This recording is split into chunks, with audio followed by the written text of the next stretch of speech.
This podcast is supported by the original organic bedding and bath brand, Koyuchi.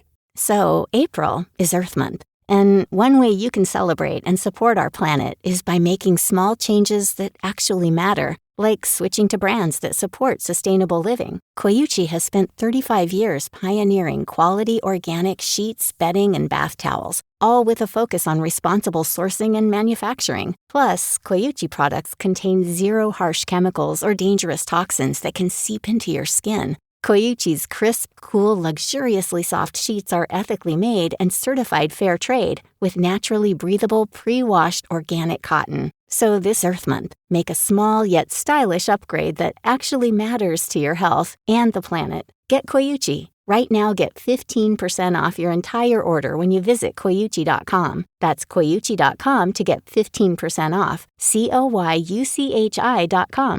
History as It Happens, November 7, 2025. Dick Cheney's ruinous legacy. I hope this is the last time it'll be necessary to take the time of the House to discuss the subject of the Iran-Contra Committee. Once you got to Iraq and took it over and took down Saddam Hussein's government, then what are you going to put in its place? I realized that the person who was best qualified to be my vice presidential nominee was working by my side. I look forward to working with you, Governor, to change the tone in Washington, to restore a spirit of civility and respect and cooperation. There has been a plane crash on the southern tip of Manhattan. There is one report, as of yet unconfirmed, that a plane has hit the World Trade Center. Has crashed into the World Trade Center. We don't Simply stated, there is no doubt that Saddam Hussein now has weapons of mass destruction. The read we get on the people of Iraq is there's no question but what they want to get rid of Saddam Hussein, and they will welcome as liberators the United States. Richard B. Cheney was a White House chief of staff, congressman, secretary of defense, and oil executive before he became vice president of the United States.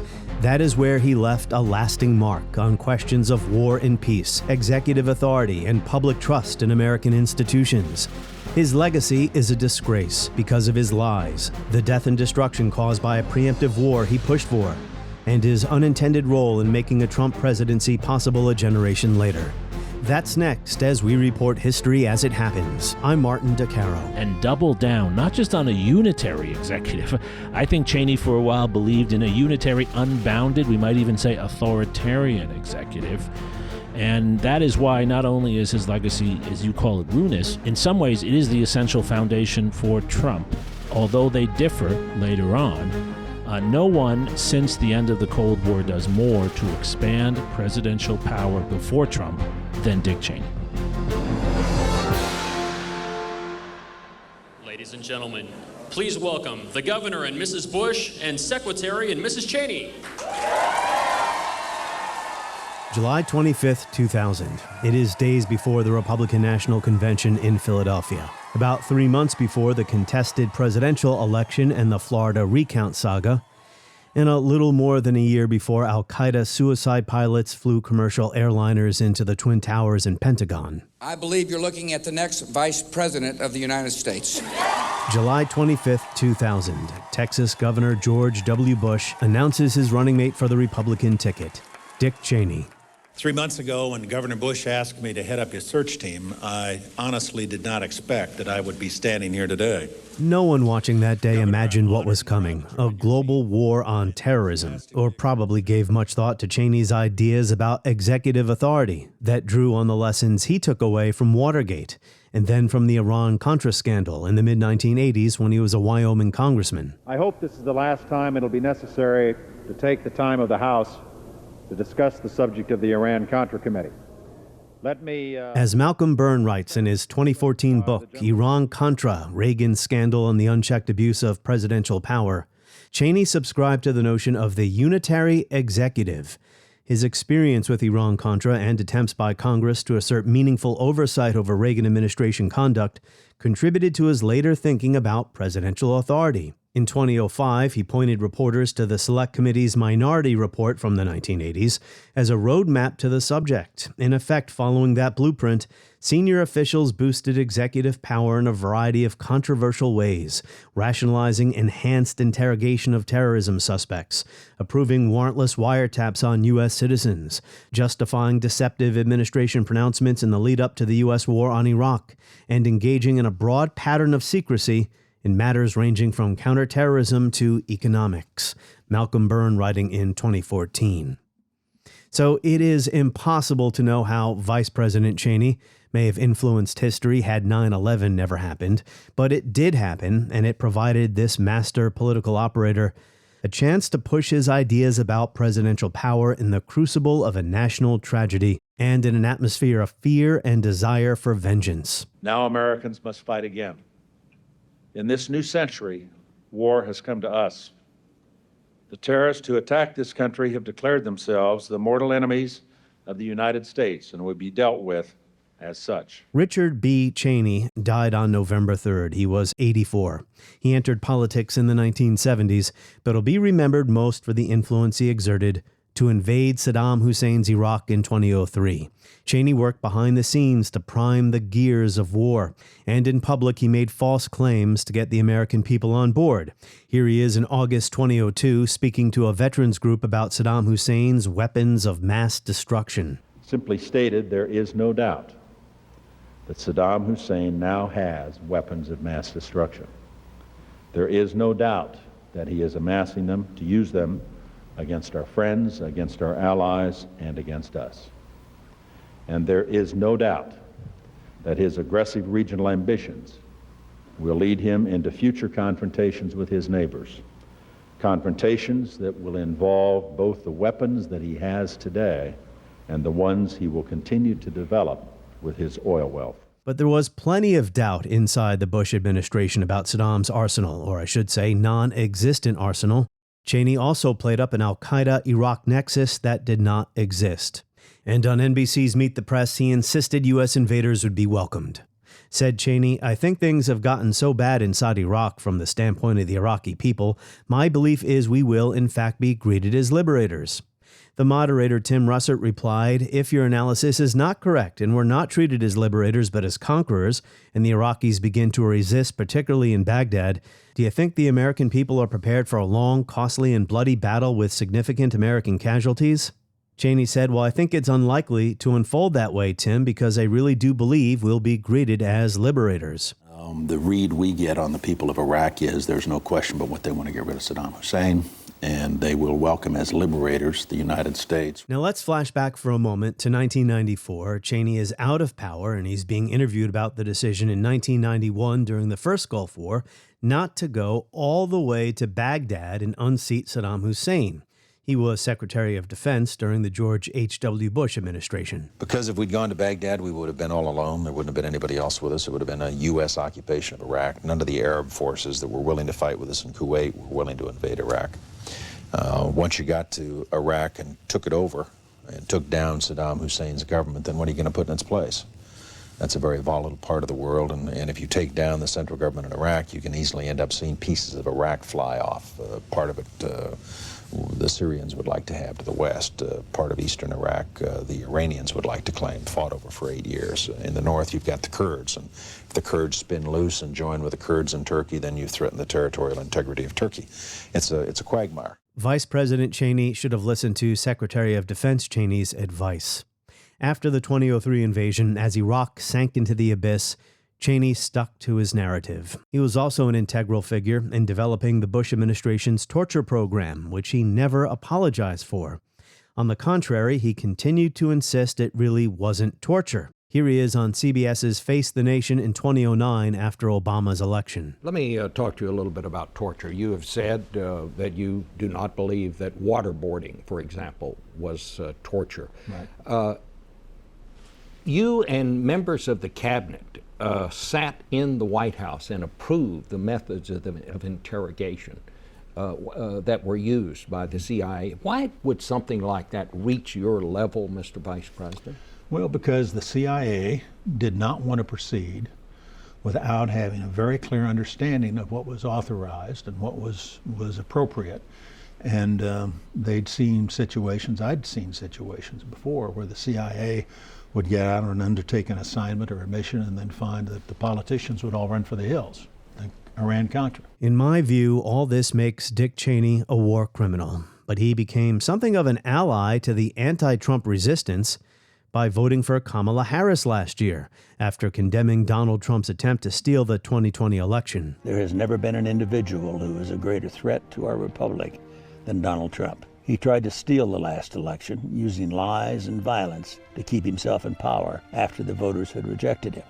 As some historians and political commentators contend, Cheney helped pave the road to Trump with his disregard for Congress, the Constitution, and the law. Historian Jeremi Suri is an expert on U.S. foreign policy at the LBJ School of Public Affairs at the University of Texas at Austin. He is the author of The Impossible Presidency, The Rise and Fall of America's Highest Office. You can also read his work every day on Substack at Democracy of Hope newsletter, or listen to his podcast, This is Democracy. Our conversation next, but remember, if you want to skip ads, get bonus content, and access the entire catalog of 500 episodes, tap subscribe now in the show notes, or go to historyasithappens.supercast.com. Jeremi Suri, welcome back. Always good to be with you, Martin. You know, whenever somebody who's been in politics, was a major political figure, a force in American politics for decades, whenever somebody like that dies, it gives us an opportunity not just to reflect on that person's career and their impact, but the eras, plural, they lived through. Dick Cheney, he saw the Republican Party go through multiple phases or eras, if you will, did he not? Why don't we start there? This man entered Congress in 1979, but he had already been part of the Gerald Ford administration, a much different Republican Party.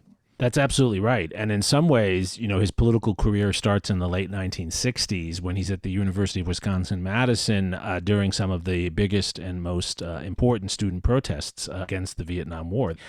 And then he goes to Washington on a fellowship. He was actually sponsored by a Wisconsin senator. He did not finish his PhD degree at Wisconsin. He left to go for this White House fellowship, and then he never left Washington, in a sense. And that's how he got involved with the Ford administration, eventually becoming chief of staff when Don Rumsfeld, who was the chief of staff, became Secretary of Defense. And Cheney then had a career in Congress, became a leader of the Republican Party in Congress. Just in that period, before he entered the George H.W. Bush administration, he had seen the party go from debates about the Vietnam War and all the dark and difficult issues around Nixon's presidency, which I know you've covered in other episodes.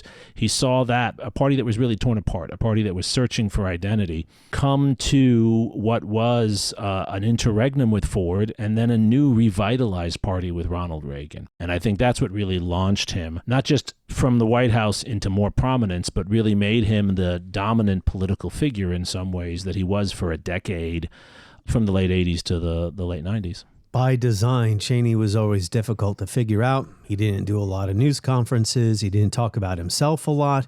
But he was a conservative. Yes, I think so, but I think it's important to state that in some ways he was a very traditional conservative.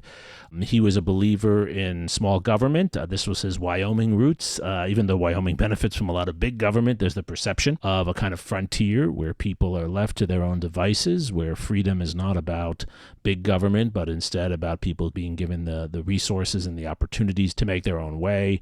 He was also a believer in low taxation. And he was a believer in strong national defense and a very prominent American international role in the world. This is bread and butter Eisenhower conservatism in some ways. Low spending at home, strong defense abroad. Also known as a neoconservative, maybe later on. What is with that label? Do you think it fits Cheney? I do. I think he became a neoconservative just as many other former Eisenhower, Nixon, Ford conservatives became neoconservatives in the late 1970s. Don Rumsfeld, Paul Wolfowitz, all of those around Cheney and the George W. Bush administration, they get their teeth cut in the late 70s. They are angry and concerned that the United States appears to be losing its dominance in the world, that the Soviet Union has reached parity and in some ways advantages over the United States. They see the United States as too weak under Jimmy Carter. They believe we're too shy about using our power overseas, that human rights is softening us. And they also believe that at home we have mismanaged our resources and that we need a stronger executive to execute a stronger foreign policy and also to cut a lot of the waste and pork that they see undermining our position at home. The New York Times obituary. In a decade on Capitol Hill beginning in 1979, he voted a solid conservative line, was reelected 5 times by voters who liked his folksy ways and his record. He voted for prayer in public schools, restrictions on abortions, and virtually all of President Reagan's agenda. Cheney voted against gun control, AIDS research, organized labor, welfare programs, busing for school desegregation, and spending for education. Yeah, very much a Reagan Republican. I was just going to say, absolutely true. The one thing I would say that the New York Times obituary didn't include, which I think is a worthwhile contextual point, is he was the lone member of Congress from Wyoming, just as his daughter Liz Cheney would be. That means he actually represented very few people. So to get reelected in Wyoming, I'm not naysaying that is an important thing. This is a state of, 500,000 people. Has more senators than Congress members. Right. I mean, most of us have congressional representatives who represent larger districts than Cheney. So the point being that he was elected by a very small number of people. And as the obituary says, but to many colleagues, he was more than his voting record. He was known as a skilled negotiator, able to work with both parties. And as you alluded to, because Democrats controlled the House, many of his votes were cast in losing causes. He was not responsible for any major legislation, but he was seen as a leader. So we can't cover, and I don't want to cover, every aspect of this man's very long career. I want to focus in on a couple of things with you. I do believe this man had a ruinous legacy, despite his recent popularity among some because he voted against Trump. We'll start with his time as vice president under George W. Bush. It has been said that he reinvented the vice presidency, made it more powerful, even though the Constitution gives that office no actual power. What is your view on that? Well, it's definitely true that he made the vice president more of a day-to-day policy player. His predecessors, particularly Vice President George H.W. Bush, who he then served with, they played a role, they mattered, but they mostly mattered on the margins, right? George H.W. Bush as vice president really didn't influence Reagan's day-to-day policymaking. He went and traveled for him. He was the first to meet Gorbachev in 1985 when there was a change in leadership in the Soviet Union. But on a day-to-day basis, he was not one of the key policy players. Cheney inserted himself into the policy process for every major national security issue. And in some ways, one could argue he played a role closer to Henry Kissinger than to George H.W. Bush as vice president. He played a role as the key conduit for many foreign policy ideas, and often, and this is crucial, the last person the president, George W. Bush, talked to before he made a decision. I'm happy you brought up Kissinger. I was thinking of him too, because like Kissinger, Cheney never apologized, even though he lived a very long life, apologized for his missteps.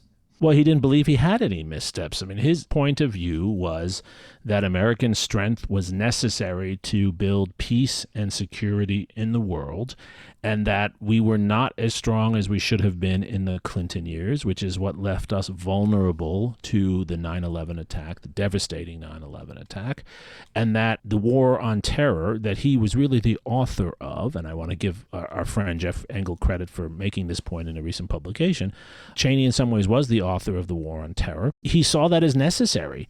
He would admit that it didn't achieve all the things he wanted it to achieve, but his argument would be that we would have been much worse off without it. Cheney's criticism of Trump that you mentioned was that he believed Trump was making us weaker in the world. That was really his criticism of Trump. We'll return to the Cheney-Trump connection in a little bit and the idea of a unitary executive. But as vice president, what was interesting about Cheney is, you mentioned this a little bit, when he was defense secretary under George H.W. Bush, he wasn't as powerful or as influential as he would become. You know, my reading of the first Gulf War and the drive to build the coalition to get Saddam out of Kuwait, Cheney was important, but not anything like he was under the son, George W. Bush, the son. And in that first conflict, he did not want to go all the way to Baghdad. He was a hardliner, though. He was very slow to come around to see Gorbachev as something different from other Soviet leaders. And he was very determined to push Saddam Hussein out of Kuwait. But you're correct, he did not want to extend the war. One of the lessons he took from Vietnam was not to fight long, extensive ground battles of one kind or another. But as you said so correctly, he wasn't really one of the key players. He had influence, of course. But George H.W. Bush had a tight circle, really built around his national security advisor, Brent Scowcroft, and one of his best friends in the world, his Secretary of State, Jim Baker. And the three of them and their deputies, including Bob Gates, who was the deputy NSC advisor, they were the people who on a day-to-day basis really made policy. Cheney was an influence, but he was an outside influence for that inner circle. With George W. Bush, he was the inner circle, and in some ways, even though Bush was definitely the decider, Cheney was the one, kind of like Kissinger, who managed all the ideas and discussions that got to the president. So how was that possible? How did he become so much more influential and powerful? Because, you know, the George W. Bush administration had some heavy hitters, too. Absolutely. And it surprised a lot of people that he, in so many ways, superseded Colin Powell, Secretary of State, one of the most respected people in the United States, Condoleezza Rice, NSC advisor close to the Bush family. Cheney inserted himself to all meetings. He inserted himself in the paper trail. He convinced the president to make him this key person. Presidents get the national security system that they want. Trump has the one he wants now, too. They get the system that they want. And what Cheney convinced W was that he needed Cheney as his vicar, as his key person on all issues. And so whether it was paperwork or meetings, it was Cheney or someone from Cheney's team, someone like Scooter Libby, who was always in the discussion, always playing a prominent role. I agree that Bush was the decider, maybe influenced by Cheney, but Bush was making the decisions. And a historian who makes that point is Melvin Leffler. I have his book right here, Confronting Saddam Hussein, George W. Bush and the Invasion of Iraq, page 75. There was a dark side to the global war on terror. Vice President Cheney, who was charged with a mission to safeguard the nation from domestic sabotage with weapons of mass destruction, waged a tenacious campaign inside the administration to deny captives the rights guaranteed them by the Geneva Convention. He believed they should not be treated as prisoners of war, nor as criminals, but tried by specially created military commissions where their ability to defend themselves would be significantly circumscribed. Amid unsubstantiated rumors from several reliable foreign intelligence services that a small nuclear device had been smuggled into New York, Cheney deemed it imperative to extract intelligence from captured prisoners. He insisted the administration use every means at its disposal to achieve its objectives. He urged the president not only to create these military commissions, but also to permit the rendition and torturous interrogation of enemy captives in CIA prisons abroad. Torture, rendition, which is kidnapping, extraordinary rendition, preemptive war, limitless executive power known as the unitary executive in the realm of foreign policy. To me, Jeremi Suri, those are Dick Cheney's ruinous legacies. I agree. I think we have to, as historians, contextualize them. Part of it grew out of a long-standing frustration he had going back to Gerald Ford, of working for presidents who were constrained by Congress, constrained by bureaucracy, constrained by public opinion. He had high regard for someone like Gerald Ford, but Gerald Ford, who came in right after Nixon's resignation and a very assertive Congress, was very constrained, and Cheney was fighting against that. And then he had the awesome responsibility, this is at the center of Mel Leffler's book that you just read, he had the awesome responsibility of not only being in government when the 9/11 attack occurred, but being the person in the Situation Room with Condoleezza Rice, because George W. Bush, the president, was in Florida at the time. And I think he was traumatized by that. And it led him to dig deeper into his frustrations with limits on executive authority and double down, not just on a unitary executive. I think Cheney for a while believed in a unitary, unbounded, we might even say authoritarian executive. And that is why not only is his legacy, as you call it, ruinous, in some ways it is the essential foundation for Trump. Although they differ later on, no one since the end of the Cold War does more to expand presidential power before Trump than Dick Cheney. And he was never a president, which is amazing to say. Correct, but he provided the predicate, he provided the justification, he provided the face of it, and he allowed George W. Bush to make it look less harsh. In contrast to Trump, George W. Bush did not want to flaunt power. He wanted to have power. He felt he needed it after 9/11, but he didn't want to look like a power-hungry monster. So Cheney could play the role for him and help him gain that repository of power, the president that he needed to do the things he wanted to do, like rendition, torture, the Patriot Act, which involved surveillance at home on a scale we hadn't seen before. That's right. I forgot to mention warrantless wiretapping. Loeffler concludes this was not done out of missionary zeal or ideological bombast. He says that the administration, especially in the days and months after 9/11, was worried about another terrorist attack, and they believe this was the way to prevent one. I think that argument, though, is less convincing when it comes to 2003 and the March invasion of Iraq that year, because Cheney, and Loeffler concedes this, went around, he went to other countries, he gave a speech to the veterans of foreign wars, where he made claims that were false. I mean, I don't know how you feel about that. I'm not sure I've ever asked you about this question, whether they were lying or not, or just making honest mistakes. Whatever the case, he was terribly wrong about these claims that were designed to build up public support to go to war, the most important decision any administration can make. I agree. And I think there are multiple phases, which is what's built into your question. I do think in the days and weeks and months after September 11th, 2001, they were convinced, as most of us were, that there were going to be more terrorist attacks and that emergency extraordinary measures had to be undertaken. Now, whether those were effective and appropriate is a debatable question, but I think it's a reasonable position. I think in retrospect we regret it, but it was a reasonable position. But then from there, I think, and this is where 2002, 2003 are different, I think they become convinced that not only is there going to be another terrorist incident, but there's now an opening, an opportunity to do what we couldn't do under normal conditions. Yes. And this is what gets dangerous, right? When emergency becomes enabling, not just for self-defense, but for what is really preventive action, acting on future threats or acting on long-standing threats. And Saddam Hussein had been, for all kinds of reasons, seen not just as a threat in the region. He was a regional threat, not a global threat, but he was also seen as a thorn in their side. And this was a chance to get rid of him, and they believed to reorient the Middle East. Yes. And that was too good an opportunity to pass up under these conditions at this moment. They've always had their eyes, when I say they, Cheney, Wolfowitz, some of these others, on Saddam. And I think Loeffler is just a little too kind, or maybe he gives them too much of a benefit of a doubt, not to talk about his book the entire time here. And who am I to question Melvin Loeffler, who's the dean of U.S. foreign policy historians? But, Cheney talked about the Saddam al-Qaeda connection, which was fictional. He talked about Saddam's nuclear weapons programs, which were not in existence any longer. That was the VFW speech I mentioned. Mm-hmm. These were false statements, and they did a lot to drum up support for the war. And I think there's a lesson in this, because I do think they were false statements, and I do think at times they were lies. I don't think they intended to deceive people. I think they came to believe so deeply that Saddam Hussein had nuclear and chemical and other weapons of mass destruction that they believed, number one, that if they didn't see the evidence of that, they weren't seeing the right evidence. But number two, they believed that it was okay to cut corners and even say some things that were not quite true because the larger truth was what was important for them. And that's the kind of lying that it was. It wasn't what we've seen from the current president where you're just saying whatever you can. This was actually for a larger purpose. So I disagree with Malcolm. I do think there's a missionary element to that. They felt that, the truth was that they had to expose Saddam Hussein, and if they had to lie a little bit to expose the evil man, it was okay. Yeah, the VFW speech was not vetted by the CIA. It actually ticked President Bush off, who did not confront Cheney directly. He had Condoleezza Rice try to rein him in, per Melvin Loeffler.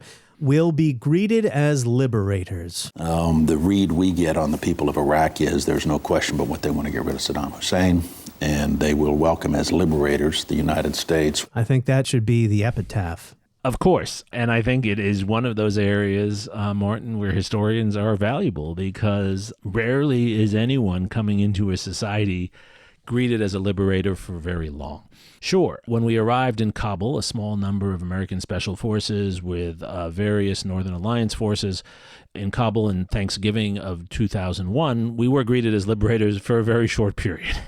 And then once people felt liberated, they wanted the liberators to leave.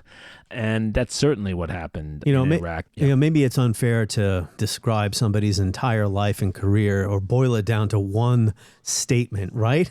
I wouldn't want anyone to do that to me or to you, right? But that one will live on forever. That was a comment that Cheney made when he was being questioned by the great Tim Russert on Meet the Press. And, people remember the very end there when he says we'll be greeted as liberators. But during that answer, Cheney was talking about how he and others in the administration have been in contact with Iraqi exiles. The President and I have met with them, various groups and individuals, people who've devoted their lives from the outside to trying to change things inside Iraq. Men like Kanan Makia, who's a professor at Brandeis, but an Iraqi, he's written great books about the subject, knows the country intimately, is a part of the democratic opposition and resistance. The read we get on the people of Iraq is there's no question but what they want to get rid of Saddam Hussein, and they will welcome as liberators the United States. But these people did not know what was going on inside Iraq. Yeah. So to me, that indicated they didn't really know what they were doing. Well, this is a big problem, right? That when you're dealing with a society that's near totalitarian and you're trying to find alternatives to those in power, you often get stuck with people who are posers and liars and don't have legitimacy in that society. We kind of fell into this in South Vietnam. We certainly fell into this with Iraq. People like Ahmed Chalabi and others, they spoke the right words, they looked the right way, but they were also seen as foreigners in the society from which they had come, where they had not lived for a long time. It's very hard to establish alternative leadership to a long-standing totalitarian. We're witnessing that with Hamas now. How do you feel about the fact that Cheney never really paid a price? Not just Cheney, okay? He wasn't Darth Vader. There are a lot of other people, including his boss, President Bush. There were never any, real accountability here. Sure, reputations have been damaged, but as I said, torture, rendition, preemptive war, misleading the public, the disastrous consequences of the global war on terrorism, the invasion of Iraq destroyed that country. And Cheney himself never, like Kissinger, never admitted fault, never tried to make recompense. Even Robert McNamara did. McNamara gave an interview. He was in a documentary called, I think, Fog of War or something like that. Right, Errol Morris's documentary. Yeah, where he talked about what they were doing. They knew what they were doing was a crime. Cheney never did anything like that. Yes, Robert McNamara, of course, didn't really apologize either. He blamed Lyndon Johnson. So Cheney couldn't really do that because even though George W. Bush was the decider, Cheney was so deeply involved in decision-making, even more so than Robert McNamara, I would argue, that it was hard for him to do that. But most policymakers don't apologize, so it doesn't really surprise me. And they did pay a price, Martin. We forget when Barack Obama ran for president, George W. Bush's approval numbers were about as low as Trump's are right now, right? In the high 30s. He was not seen as a successful president. Obama's election was a pretty strong renunciation. One of the things Obama ran on was getting out of Iraq. That's right? true. And that was the wrong war. The reason Hillary Clinton didn't get the nomination was she had voted for the war. Any vote that might lead to war should be hard, but I cast it with conviction. So in some ways, Cheney's actions produced Barack Obama. So I think what's more troublesome to me, Martin, honestly, is that not only were the people who made these bad decisions not really held accountable and broke the law and they weren't held accountable, torture, but it's that there are still people suffering from that. There are still people at Guantanamo as we speak. There are still people who have been held since 2003, 2004, 2005 without trial, without being charged, without due process. There are still kinds of surveillance that are being used that come out of the Patriot Act and the AUMF, the authorization for the use of military force, which interestingly came up at the Supreme Court in the discussion of tariffs. I was listening to that today. That has been used and stretched, as my colleague and friend Stephen Wertheim, who you've had on, has pointed out, has been stretched to justify so many other uses of military force in Syria, in Libya, and elsewhere. So the continued misuse of power is actually what is most striking to me. Yeah, the consequences of these ruinous policies continue to ripple. The structures are still in place. Neither Barack Obama nor Joe Biden, Democratic presidents, tried to roll back executive power. What president will? I want a president in my lifetime to do that. But about Iraq, we often talk about what the war on terrorism and the invasion of Iraq did to the United States, all the dead soldiers, the wounded soldiers who've been maimed for life, the cost, trillions of dollars when you compute in all the health care that veterans are going to need for the rest of their lives. In Iraq, Freedom House says Iraq is not a free country. It's in the not free category. It does hold competitive elections regularly, and actually there is an election coming up in Iraq soon. However, Freedom House says, democratic governance is impeded by corruption, militias operating outside the bounds of the law, and the weakness of formal institutions. Increasingly, Iran's regime has been able to influence politics in Baghdad. State officials and powerful militias routinely infringe on the rights of citizens through legal and extrajudicial means. There is not a chicken in every pot and an American flag in every window. Iraq was not transformed. And I think till the day he died, Cheney still believed that he did the right thing there, that it worked. I'd like to ask you about two of the comments that you have made that have gotten a lot of attention with respect to Iraq. Much has been made about what you said about being greeted as liberators, and about a year ago when you said the insurgency was in its last throes. More recently, you defended that as, quote, basically accurate. With all due respect, sir, isn't that wrong? No, I think with respect to the question of were we greeted as liberators, I think we clearly are viewed as liberators by the vast majority of the Iraqi people. No question we've had problems with a group of terrorists, insurgents, but that's a very small minority. Here the relationship to Kissinger is interesting, right? And they actually did form a relationship, especially later in life. They both felt that things didn't work out the way they wanted them to work out, but it was still better than if they had not done it. That's Kissinger's position on Vietnam, and that's Cheney's position on Iraq. Our conversation with Jeremi Suri continues.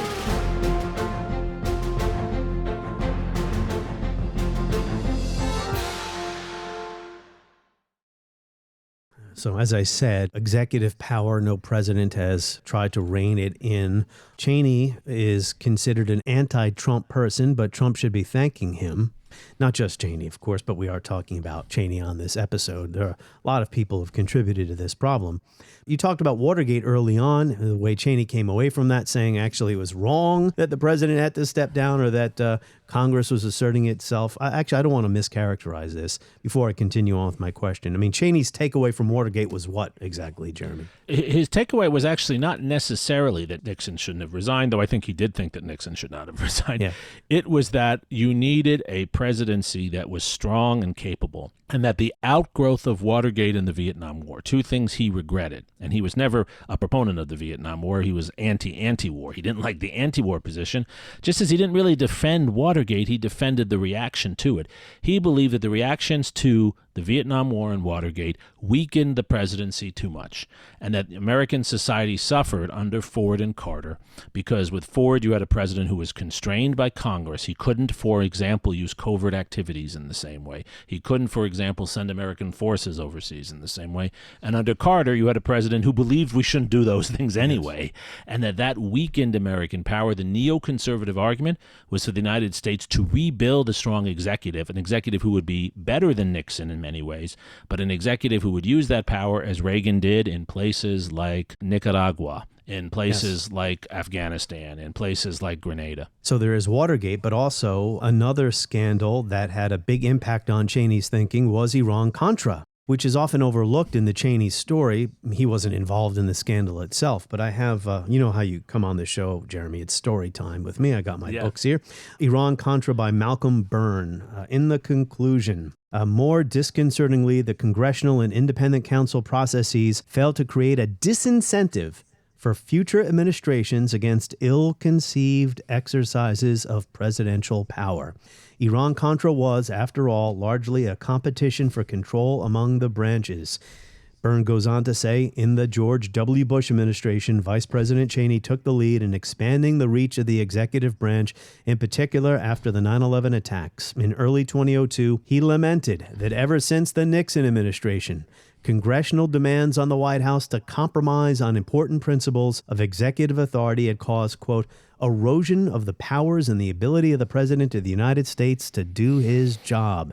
Cheney subscribed to the notion of the unitary executive, which was first raised by the Justice Department in the mid-1980s. The president had virtually exclusive authority to act in the national security arena.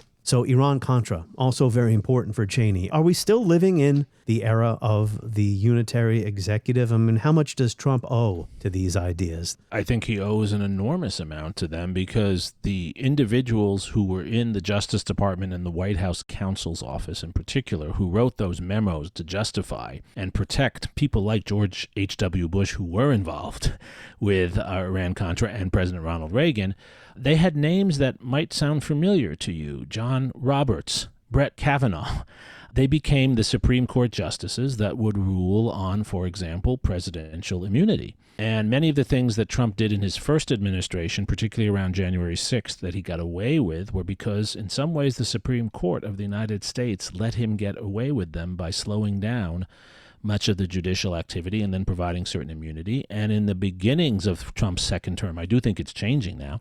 I think they're going to rule against him on tariff power. But I think at the beginning of his second term, they also have given him, especially through the shadow docket, a lot of leeway to use the executive because they believe, Kavanaugh and Roberts, as well as Alito and Thomas, they believe in this unitary theory. They believe that there should be deference to the president, especially when the president says there's a national emergency. And that he can almost, it seems, use that for everything. You know, there's a national emergency at the border. There's a national emergency in Portland. I didn't realize, everything was an emergency. I wonder what's not an emergency these days. And there's also the blowing up of boats in the Caribbean. I'm not sure what Cheney thought of that. I'm not sure if he ever commented on that. But I don't know if we can say so easily, Cheney rode to Trump. Right? There was the Obama presidency in between. I guess the argument goes here is that Cheney contributed to the destruction of public trust in institutions.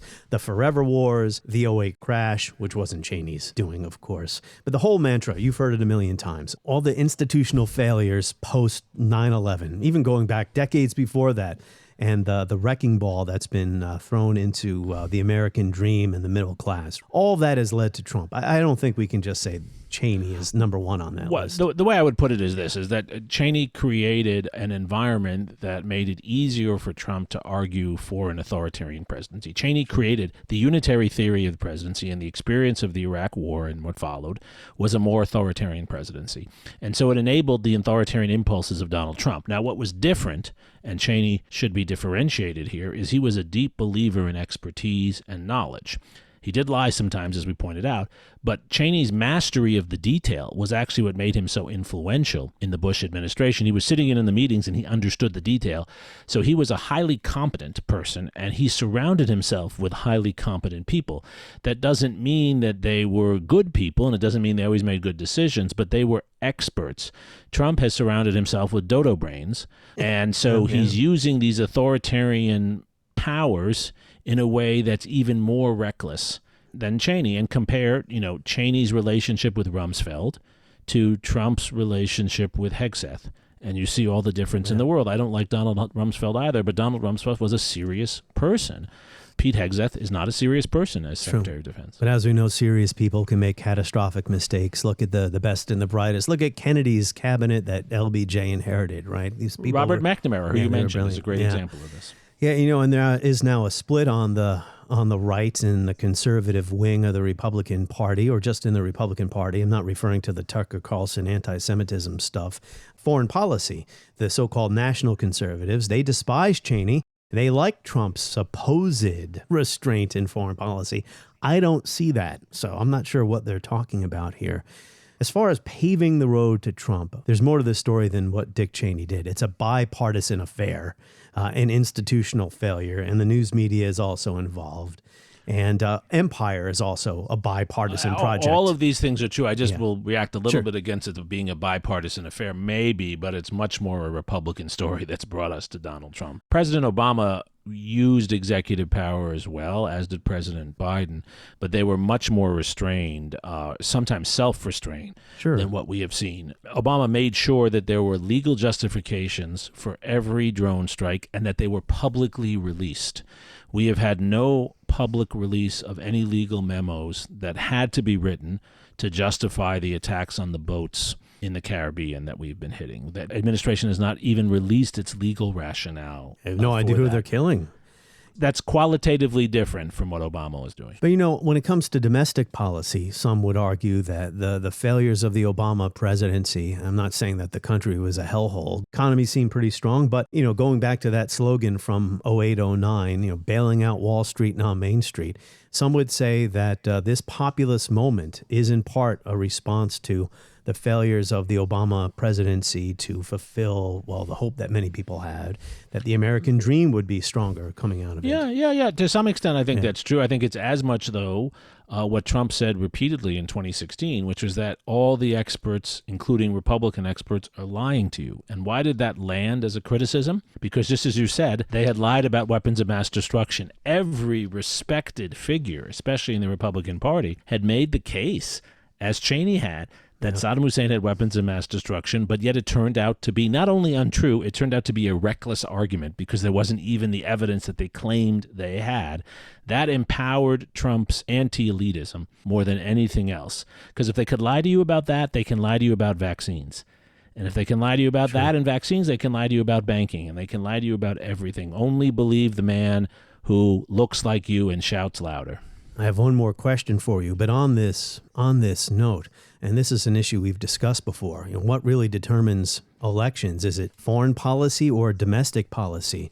Even after the failures of the global war on terrorism, I still think domestic policy mattered more to people. In 08-09, the crash. Yes, I agree with that. I agree. But again, that does come back to Dick Cheney. George W. Bush inherited from Bill Clinton one of the strongest American economies of the last 50 years with a budget surplus. Remember that? It's hard to remember. They were arguing in 2000 during the campaign, what's the best way to spend the budget surplus? And because of the war on terror, we go in the exact opposite direction. It's similar to Vietnam. What becomes another quagmire basically takes our economy from the black to the red. And that has a deep effect. It raises interest rates, for example. It causes a lot of the economic instability and the bubbles that we see in 2008, 2009 that caused that major crash. So it is related to Cheney in that sense. If we had not fought the war and spent the money we spent in Iraq, our economy might have been a little better in 2008. So final thing here, the coda on Cheney's life. We have covered a lot of ground here, starting in the 1970s, changes in the Republican Party. He became somewhat of a capital R resistance figure at the end. He voted for Kamala Harris last year. Part of this was personal, the way that Donald Trump treated his daughter, Liz Cheney, the former congresswoman who also turned on Trump because of January 6. Everything you've heard in these hearings thus far will help you understand President Trump's motives during the violence. You already know Donald Trump's goal: to halt or delay Congress's official proceedings to count certified electoral votes. You know that Donald Trump tried to pressure his vice president to illegally reject votes and delay the proceedings. You know he tried to convince state officials and state legislators to flip their electoral votes from Biden to Trump. And you know Donald Trump tried to corrupt our Department of Justice to aid his scheme. But by January 6th, none of that had worked. Only one thing was succeeding on the afternoon of January 6th. Only one thing was achieving President Trump's goal. The angry, armed mob President Trump sent to the Capitol broke through security, invaded the Capitol, and forced the vote counting to stop. Cheney thought that Trump was basically the destruction of the Republican Party he knew. And that we do have a different Republican Party today where people like Dick Cheney don't feel welcome. I don't know if that's a good or bad thing. Whatever it is, we can discuss it historically here. I mean, it would have been crazy to think Dick Cheney would ever vote for a Democrat for president. It reveals to us how radical Trump is or how not conservative he is. Back to what we talked about before, Cheney was a true conservative. He believed in conserving American institutions. He believed in using American power to make American institutions stronger. He believed in building a strong presidency. He did not believe in creating cults of personality. I mean, we didn't talk about this enough. His time as vice president, he was prominent, but he was actually operating behind the scenes much more than in public. So he wanted to conserve and use power for the growth of the national interest and make the United States a stronger empire around the world.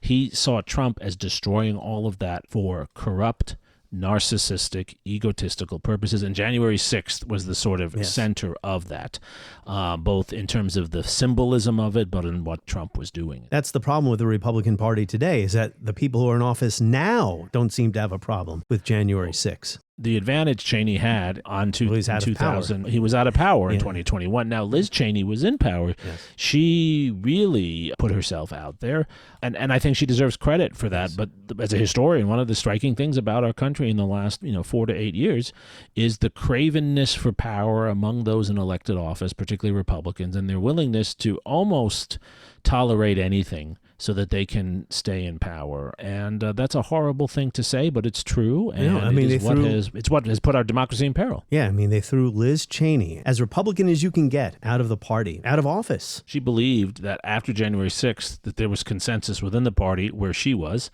And then Kevin McCarthy, who was then the Republican leader in the House, and he went and met with Trump and then came back and changed the position. What it was to her was not only the horribleness of this apology for an insurrection, but also that they would let this man, who had just lost an election and tried to steal an election, dictate where the party should go. And why were people doing that? Because they were afraid that he would tweet negative things about anyone who voted against him, and that they would lose their primary. That's a cravenness for power. That's putting yourself before the nation at a key moment. I don't see how historians will write about that differently, and that will mean that this generation of Republicans will live in ignominy for that. Yes, I hope you live a long time, Jeremy, and one day write a book looking back on this period where you're able to figure out how our country rewarded somebody who did that on January 6th, tried to steal an election, not just January 6th. That was the culmination of a crusade to steal an election, and was rewarded for it with another 4 years in power. Yep, I agree. Big changes are coming to Washington, and I want to be a part of them. And I want to thank my family for their love and their support and their willingness to join me in this campaign. It means more than they will ever know. We have a tough race ahead of us, but I look forward to this campaign, and I am absolutely confident we will prevail.